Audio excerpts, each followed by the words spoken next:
If Mitt Romney becomes the next president, I'll just have to kill myself. Again? Thank God the Republicans support no limits on gun control. Hey, it's Aiden Rants, and welcome to Coffee and a Bagel. Today I'm taking my coffee at home. Why? I didn't want to get kicked out of whatever restaurant I happen to be in shouting my political opinions, because as everybody knows, the two things you don't talk about to other people in public are religion and politics. Speaking of religion and politics, seriously, what the hell's going on? I thought we separated church and state, right? A few things that should never be up for vote. 1. Gay marriage. Who cares? Come on! They're not hurting me. They're not hurting each other. What does it really matter? And seriously, isn't it my American right? If I want to get married to a motherfucking cantaloupe, I can get married to a cantaloupe. Let it go already. I think we've gotten past all the fucking hatred. Number 2. What's up with the stem cell research thing? Come on. Science is proving. We know stem cell research can save countless lives in medical advances. What the fuck? The Christians like to say, oh, but you can't experiment with stem cells because that's a baby. That ain't a baby! It's some fucking jizz in a can! Well, anyway, I think I know the difference between a baby and some jizz in a can. Birth control. Preaching abstinence in schools, etc., etc. Come on, let's just drop all of that. Now, I'm not against religion, that's what you're gonna say, and don't get me wrong. I think it's great. If you need to feel that there is some sort of mythical entity out there to comfort you, I'm more than happy to let you have it. After all, maybe you've lost a loved one, and you need to feel that you're going to see them in some kind of supernatural afterlife. But when you start to let those beliefs influence your day-to-day decisions and your politics, that's where we have a problem. Religion and politics do not mix well together. Now, I'm not saying that Mitt Romney's necessarily a bad man, but he's a businessman. Come on, is a businessman really what we want in charge of the country? Sure. People say, of course, because we're in a deficit. Oh, he'll help bring us out of debt. I've been in debt to credit card companies for so long, I still haven't paid them back. If so many countries owe each other so much money, why don't we just do a favor for a favor, write it off, and call it even?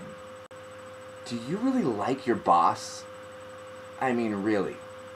That's what Mitt Romney is. He's that guy in the office who just laid off 20 of your friends and is making you pull up novelty crap from the office room and bring it up to his desk. Working you overtime and yet not giving you any extra benefits. That's who the guy is. He's a big CEO. Technically, that makes him kind of the enemy. Another thing I keep hearing in the political debates. Obama is pushing for green energy. That's costing Americans so many jobs. You know, during Obama's administration, I have actually had 3 jobs, none of which were hard to get. Just because these rich assholes deciding that they're not going to create companies unless they get their big tax cuts for the rich doesn't mean that we should cave in, give them what they want, so that they'll give you jobs again. It means that you push through it. Try to work for yourself. Find something that you're good at. Create your own business. Maybe take up a hobby and try to push it a little further. Take up paint and a canvas. Find something that you can do. And maybe, if things got bad enough, it might be like France. Remember what happened there? When they rose up and beheaded the aristocracy? To the guillotine. I know, you're sick and tired of all the political crap. You just want the election to be over. I'm sick and tired of all the political crap, and I want the election to be over. We only have a few more days left, so time is critical. Try to make a good decision. Now, I'm not saying that by electing Mitt Romney, you've just elected the Antichrist. If the end of the world happens, just remember, it's probably your fault. It's just a rant. Anyway, if you get the chance, do something to help out the people in New York, alright? You gotta love New Yorkers. They're constantly expressing their opinion. They're almost always assholes, and they make the best coffee and bagels you're gonna find anywhere in the States. Don't forget the vote!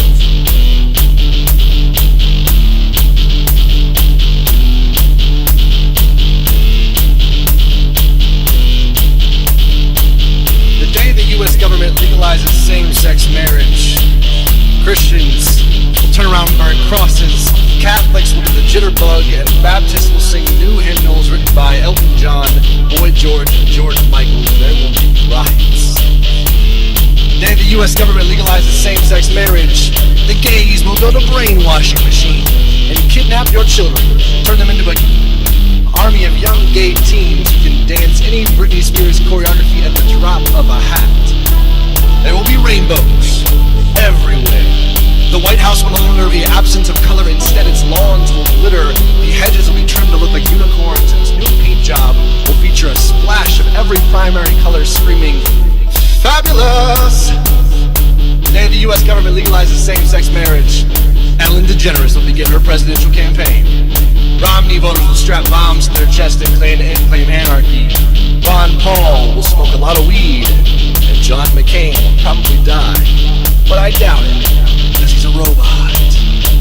The day the U.S. government legalizes same-sex marriage, Big Bird will come out of the closet, followed by every member of the Backstreet Boys in all of Rhode Island. North Carolina will implode, Texas will build its own border, and California will set off fireworks on the coast in the shape of 1,000 giant penises, followed by New York City setting off fireworks in the shape of 1,000 open mouths and a big thumbs up. The day the U.S. government legalizes same-sex marriage, people will still be homophobic. The obituaries of local papers will still be polluted with the names of young gay teens who were beaten to death for beating themselves. Bible verses will still be used as bullets. And your parents will still believe that your openly gay teacher will someday try to change you, because apparently that's what the gays do all the time.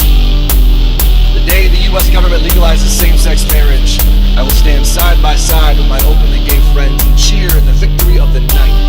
Every day and forever thereafter, I will fight alongside them against ignorant oppression and hate crimes, because truly, the only thing that will change the day the U.S. government legalizes same-sex marriage is the gay population